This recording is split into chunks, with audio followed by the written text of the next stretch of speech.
Assalamualaikum warahmatullahi wabarakatuh. Halo teman-teman, perkenalkan kami dari kelompok 1.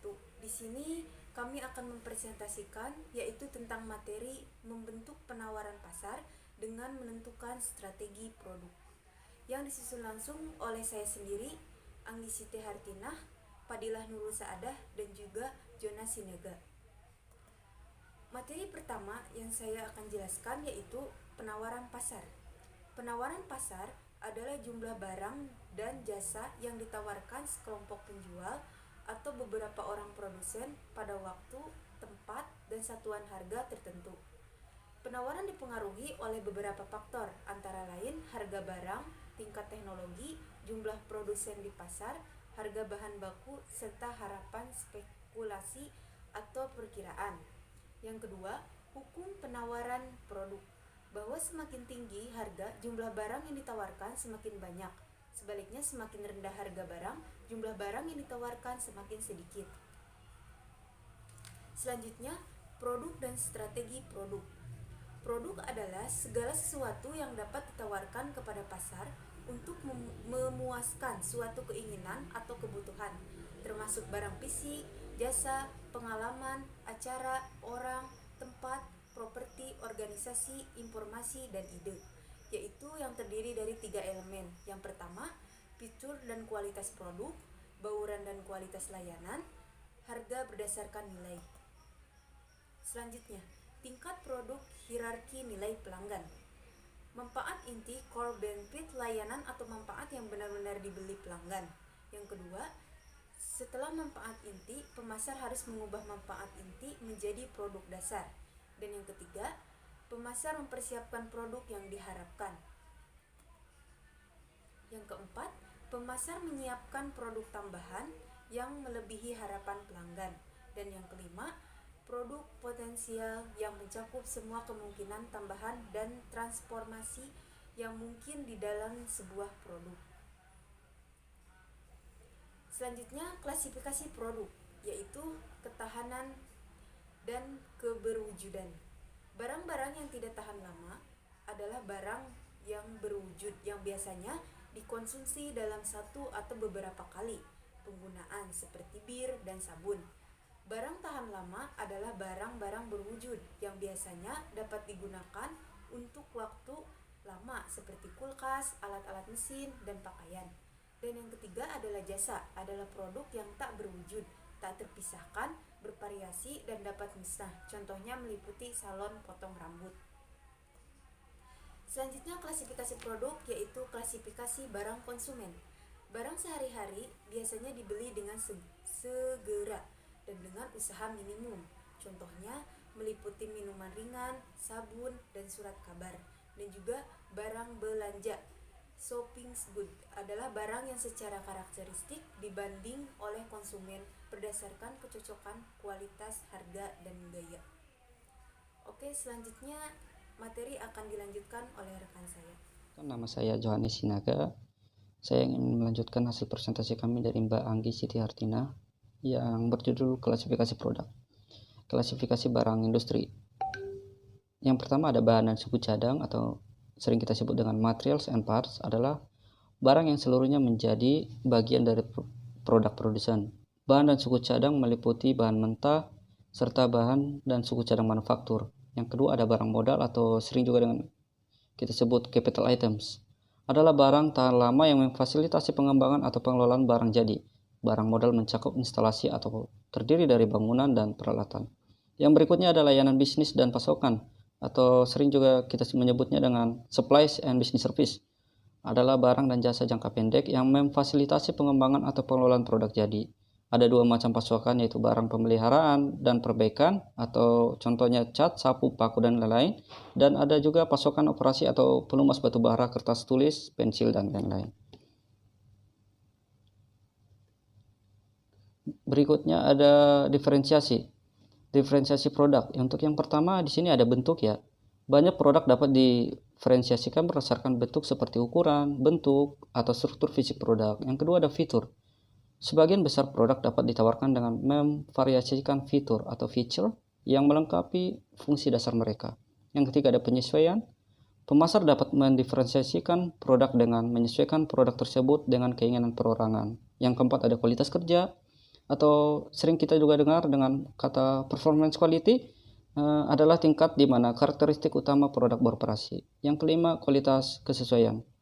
Pembeli mengharapkan produk memiliki kualitas kesesuaian yang tinggi, yaitu tingkat di mana semua unit yang diproduksi identik dan memenuhi spesifikasi yang dijanjikan. Yang keenam ada ketahanan atau durability. Pembeli biasanya akan membayar lebih untuk produk yang tahan lama. Tapi, walaupun penjual menawarkan produk yang berkualitas tinggi, namun tetap dalam harga yang tidak berlebihan. Yang ketujuh ada keandalan, adalah ukuran probabilitas bahwa produk tidak akan mengalami malfungsi atau gagal dalam periode waktu tertentu. Yang kedelapan ada kemudahan perbaikan atau repairability, adalah ukuran kemudahan perbaikan produk ketika produk itu tidak berfungsi atau gagal. Kemudahan perbaikan yang ideal terjadi jika pengguna dapat memperbaiki sendiri produk tersebut dengan sedikit biaya dan waktu. Yang kesembilan ada gaya atau style. Gaya menggambarkan penampilan dan rasa produk kepada pembeli. Biasanya gaya produk dibuat untuk menciptakan perbedaan dengan pesaing yang sulit untuk ditiru. Yang kesepuluh ada desain. Desain merupakan totalitas fitur yang mempengaruhi tampilan, rasa, dan fungsi produk berdasarkan kebutuhan pelanggan. Desain memberikan keunggulan kompetitif kepada perusahaan selain harga dan teknologi. Di sini ada diferensiasi jasa. Untuk yang pertama, kemudahan pemesanan mengacu pada seberapa mudah pelanggan melakukan pesanan kepada perusahaan. Yang kedua ada pengiriman atau delivery, mengacu pada seberapa baik produk atau jasa dibawa atau dikirim ke pelanggan. Pengirim meliputi kecepatan, akurasi, dan perawatan sepanjang proses. Yang ketiga, ada instalasi mengacu pada pekerjaan yang dilakukan untuk membuat produk beroperasi di lokasi yang direncanakan. Yang keempat, pelatihan pelanggan mengacu pada pelatihan karyawan untuk memberikan pengetahuan kepada konsumen untuk menggunakan peralatan pemasok dengan benar dan efisien. Yang kelima ada konsultasi pelanggan mengacu pada data, sistem informasi, dan layanan penasihat yang ditawarkan penjual kepada pembeli. Baik, yang keenam ada pemeliharaan dan perbaikan menggambarkan program layanan untuk membantu pelanggan untuk mempertahankan produk yang dibeli dalam kondisi baik. Yang terakhir ada pengembalian. Salah satu strategi pengembalian dasar yang dapat diterapkan perusahaan adalah berusaha menghilangkan akar penyebab pengembalian yang dapat dikendalikan, sementara pada saat yang sama mengembangkan proses penanganan untuk pengembalian produk yang tidak dapat dikendalikan. Baik, untuk presentasi selanjutnya akan dilanjutkan teman kami yaitu Mbak Fadila Nurul Saada. Terima kasih. Perkenalkan, nama saya Fadila Nurul Saada. Di sini saya akan membahas mengenai sistem dan bauran produk. Sistem produk adalah sekelompok barang berbeda tetapi saling berhubungan yang berfungsi dengan cara saling melengkapi. Misalnya, ini produk smartphone dan notebook. Dilengkapi dengan produk yang dapat dipasang termasuk headset, kamera, keyboard, proyektor presentasi, dan printer.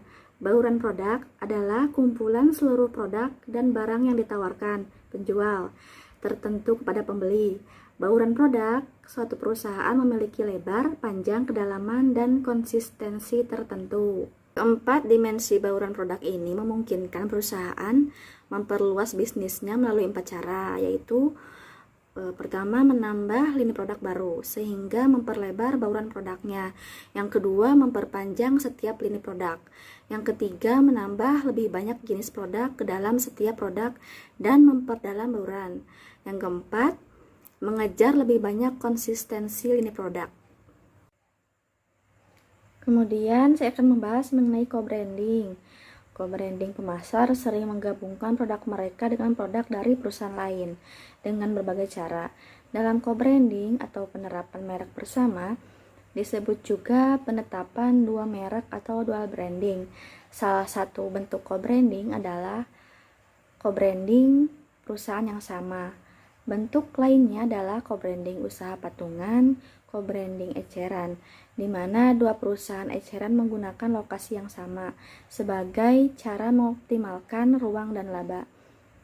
Ada kelebihan dari co-branding, yaitu dapat menghasilkan penjualan yang lebih besar, kemudian membuka peluang tambahan bagi konsumen dan saluran baru, dapat mengurangi biaya peluncuran produk.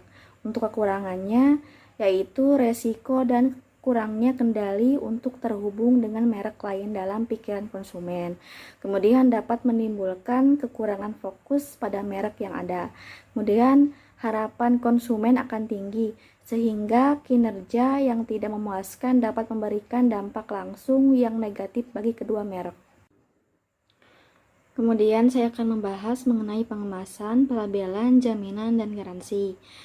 Pengemasan adalah bagian pertama produk yang dihadapi pembeli dan mampu menarik atau menyingkirkan pembeli. Kemasan juga mempengaruhi pengalaman produk konsumen di kemudian hari. Beberapa faktor mempunyai kontribusi terhadap semakin banyaknya penggunaan kemasan sebagai alat pemasaran. Yang pertama adalah swalayan. Semakin banyak jumlah produk yang dijual berdasarkan prinsip swalayan. Di rata-rata pasar swalayan yang menyimpan 15.000 barang, pembelanja melewati sekitar 300 barang per unit. Mengingat 50% sampai 70% dari semua pembelian dilakukan di toko. Kemasan yang efektif harus melaksanakan banyak tugas penjualan seperti menarik perhatian, menggambarkan fitur produk, menciptakan keyakinan konsumen, dan membuat kesan keseluruhan yang menyenangkan. Yang kedua, kekayaan konsumen. Peningkatan kekayaan konsumen berarti konsumen bersedia membayar sedikit lebih besar untuk kenyamanan, penampilan, keandalan, dan gengsi kemasan yang lebih baik. Yang ketiga, perusahaan dan citra merek. Kemasan mempunyai andil terhadap pengakuan segera atas perusahaan atau merek di toko. Kemasan merek dapat menciptakan efek papan iklan yang mudah dilihat. Yang keempat, peluang inovasi. Kemasan inovasi dapat membawa manfaat besar bagi konsumen dan laba bagi produsen. Perusahaan memasukkan bahan dan fitur unik seperti lubang dan bukaan yang dapat disegel kembali. Untuk pelabelan, label bisa berupa gantungan yang ditempelkan pada produk atau gambar yang dirancang secara rumit dan menjadi bagian kemasan. Label bisa membawa nama merek saja atau sejumlah besar informasi. Bahkan jika penjual memilih label sederhana, hukum mungkin mensyaratkan lebih banyak. Label melaksanakan beberapa fungsi. Yang pertama, label mengidentifikasi produk atau merek.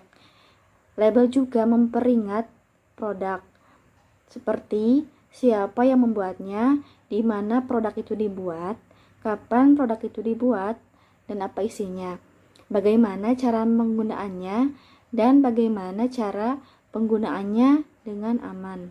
Kemudian yang terakhir yaitu jaminan dan garansi. Jaminan atau warranties adalah pernyataan resmi kinerja produk yang diharapkan oleh produsen. Produk dengan jaminan dapat dikembalikan kepada produsen atau dibawa ke pusat perbaikan untuk diperbaiki, diganti atau dikembalikan uangnya, baik tertulis maupun tersirat. Jaminan tunduk pada hukum. Garansi mengurangi resiko anggapan pembeli. Garansi menunjukkan bahwa produk itu bermutu tinggi dan bahwa perusahaan serta kinerja layanannya dapat diandalkan. Garansi bisa sangat membantu ketika perusahaan atau produk tidak begitu terkenal atau ketika kualitas produk tidak lebih unggul dari pesaing. Sekian presentasi dari kelompok kami. Semoga presentasi ini dapat menambah wawasan kita semua. Dan apabila ada tutur kata yang kurang berkenan, mohon untuk dimaafkan. Selamat malam, sampai jumpa. Wassalamualaikum warahmatullahi wabarakatuh.